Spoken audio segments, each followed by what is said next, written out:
Hey there, boys and girls. Welcome back to Backpocket Game Reviews. Today, we're talking about Gamestop because, some shit went down and we need to talk about it. Actually, there's two Gamestop videos I really need to get out right now.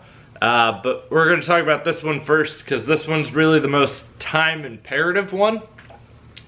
So GameStop, around August 24th, their stock tanked. And I mean tanked. Like, we're talking like a 30% drop. And it just kept going down and down and down. And what was the cause for this drop? Well, it was actually very simple. Investors were pissed because several months ago, GameStop stated they were interested in looking into a buyout. So GameStop was putting themselves on the market, trying to make themselves all dolled up and pretty looking to go to the prom.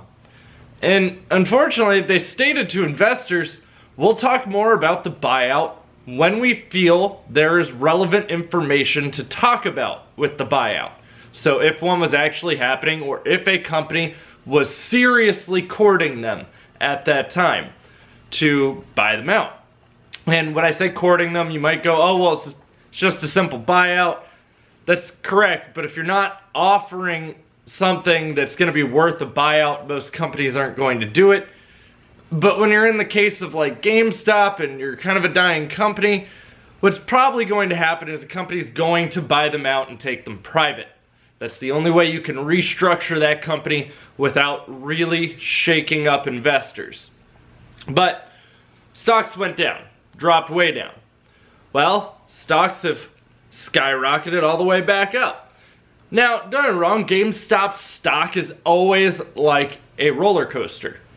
But when people are purging their stocks at lower prices just to get them out of their hands because they're worried it's going to keep plummeting, that drives the overall stock price down as well.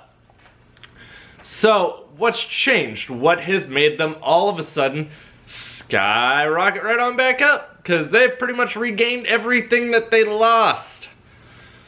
Well, GameStop reached out to an investment firm, essentially a plastic surgeon of the selling your business industry, to get a set of new tits and ass.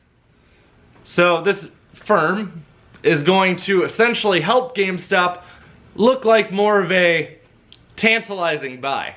They're going to make GameStop look like a good mate and like a good purchase.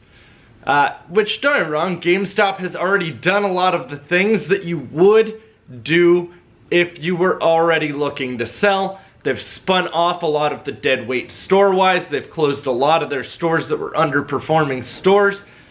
Almost every store they currently have is in a 2-year lease. That is a short lease in the retail industry. Most retailers, if it's a really big business or if it's a really good location, sign anywhere from like a 5 to a 10-year lease. That's not uncommon. But when you're in a shakier industry, it is better to have those short-term leases. Leases you can break out of easily, or honestly aren't going to be that long contractually. So if a store does start underperforming, you can snip off that dead weight quickly and effectively. Think of it as like pruning your rose bushes. So this industry, I really don't know what they're going to do for them at this point. A lot of people will tell you that the game industry is not why someone's going to buy GameStop at this point. Their profit margins are too low in gaming, and even when it comes to their used gaming industry, that's where they get a lot of their hate. They've even lost a lot of lawsuits based around that. And they also just recently lost a lawsuit, which is gonna be the topic of a video here in a couple days. Don't worry, we're gonna dive right into that and some other lawsuit goodness that GameStop has had.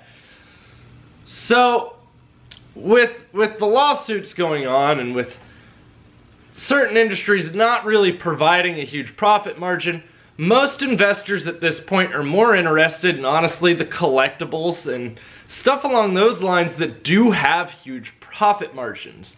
So right now, that's the big appeal to GameStop. If you look at GameStop, you see all these games, she's got a flat chest. But then you see all the collectibles that are stored in her behind, and boy, she got a fat ass. So there is profit to be had in GameStop. It's just unfortunately not going to be the traditional way that most people think of profit. And they could make a comeback in the gaming industry, but again, that comes back to if someone buys them out and allows them to go private, that would allow them to restructure the whole company without investor backlash. And some of you might go, what do you mean by investor backlash? I'm just covering all bases here for even those of you who don't necessarily understand stocks. If I have a lot of money and I have money invested in your stocks, and all of a sudden you are making risky moves in an attempt to rebrand your business that I don't agree with, because right now in the short term it is hurting my bottom line and it may not actually bounce back, most people sell just to keep any losses from affecting them.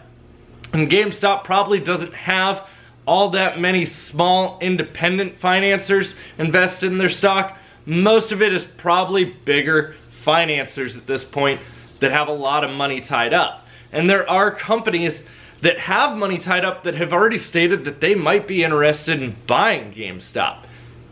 Already own stock, may actually purchase them. Sycamore is actually one of the investment companies that has stated that they are interested, but they actually stated they were interested the moment GameStop stated they were going to start testing the waters and looking into selling themselves. So essentially GameStop's dating around. That's what's going on right now. But investors got shaken up because no one's taking GameStop out to a nice steak dinner. None of them. They're just sort of meh, not really interested. And with Sycamore stating they're still interested, that almost makes me wonder, well, why haven't you really made any kind of talks, unless they're just hoping for a better deal and they're just kind of testing it out? Or maybe they said, hey, and they might not want to even share this information with their investors. That could also be another part of this that isn't really talked about, is they might not share every message with the investors on what is stated, at least not immediately. And that company could have stated, hey, if you spin off these stores, or hey, if you trim the dead weight from here, sure, we'll make an offer. And that's also another big part too with GameStop's original business model. Like, if you remember not too long ago, there were GameStops everywhere. There still are GameStops everywhere, but not to the degree that it was. So here in Ohio, we have like 4 major malls. There was like 2 malls with 2 GameStops inside the mall, and then all the malls had GameStops outside and inside the mall, so it was a bit overwhelming. And I understand your biggest competitor right now in games is Walmart. That is the one retailer that GameStop wants to outsell in games. Now, GameStop, you do hear, is the largest games retailer. They're the largest games retailer that makes their money off of only games. Like, games is GameStop's business. They are a specialty retail store for games. They do not sell the most games. A lot of that's also because they don't order the numbers they need. A lot of times they'll sell out of major titles. Not as big of an issue recently. And a lot of that's also because they've lost business and their year-over-year is down. So buying them right now would be a tremendous... It would be a project to love. You would literally have to invest a lot of time. This is like... This is like when you date someone who has like a drug problem and you're like, I can turn it around, I can fix them. Maybe. Possibly. But unlikely. And I am really interested in seeing who does actually make an offer to GameStop and what offer that might be. Not gonna lie, when their stock started to drop, I think that most people probably would have spun their stock had it lasted a couple more days. And I mean, it was, we'll have some photos in here for you. I don't know where my wife will stick them in. But boy, oh, it was a sharp drop. Like, oh God, was it bad. So I'm not saying GameStop can't rebound from this, and I'm not saying that obviously they're not going to get bought out. I just think that they're still needing to do work, hence why they're now working with a company that's going to help them get bought out.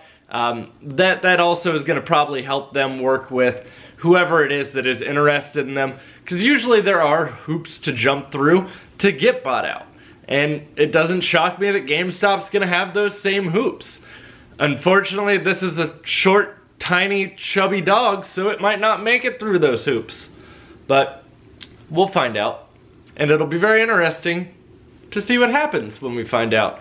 Because it could mean, oh man, GameStop's now going to be competitive again. Or it could also mean that they're just going to completely rebrand the company and take it in a different direction. Strongly doubtful, seeing as that GameStop already has a relatively large customer base.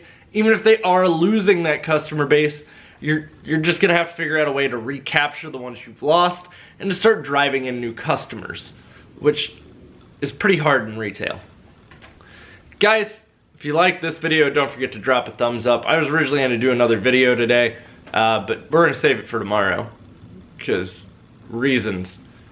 Then on Sunday we'll probably do another GameStop video because as I said, I have other stuff I need to talk about with them. And thanks for watching. I'm going to have plenty more content coming for you. If you're new to the channel, don't forget to click that subscribe button, and I'll see you all around.